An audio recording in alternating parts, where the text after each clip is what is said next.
hope you've seen the video about how Greg disappeared. It's a dramatic recreation of the last time Greg was ever seen, made by his friend who was there at the time. She faithfully recreates every second of the event. How he found a strange door, how he felt compelled to enter it, and when he did, he entered some kind of light and rose into the air.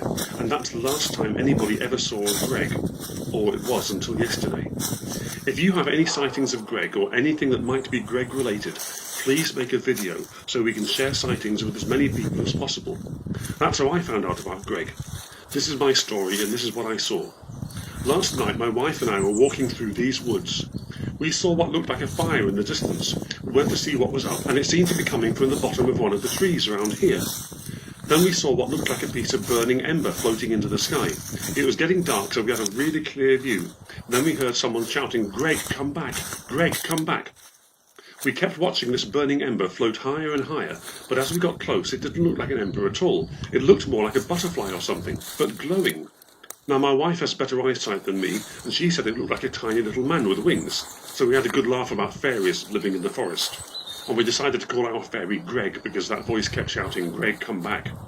Now whatever the butterfly thing was, we lost sight of it, and we never did find the fire or the tree, and we never found out who was shouting for Greg. Well, we went home and joked about fairies escaping from the forest, and then we got worrying. What if some kid called Greg really had got lost? And what if there was a fire smouldering somewhere? So I decided to go back when it was light, and this time take a video so I have evidence just in case some idiot was lighting fires in the forest. And that is the video you're watching. This is where we were last night. As you can see, there were no fires and no fairies, so far. But then I found this.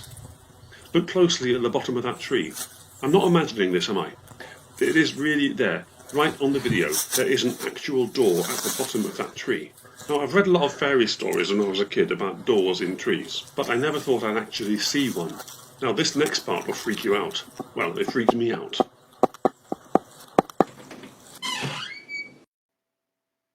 That's right, the door opened, and then the video stopped. You did see it, right? I'm not mad. But after that I don't remember a single thing until I was at the edge of the forest. I went back and looked for the little door, I couldn't find it. The rest of this video is just me searching the forest. I could not find that tree anywhere. And that's when I came home and searched the internet for stories about magical doors and the name Greg. And that's when I found this video about Greg going missing. And if you look at that door, it's the exact same design, only this one's smaller, obviously. So I looked up research on fairies. One theory is that fairies are all about dimensional portals, and if you pass through a dimensional portal, you might change your size or your biology, like growing wings or something. I know it's crazy. Please, if you see anything weird, anything at all, and it involves the name Greg, make a video. Tell people.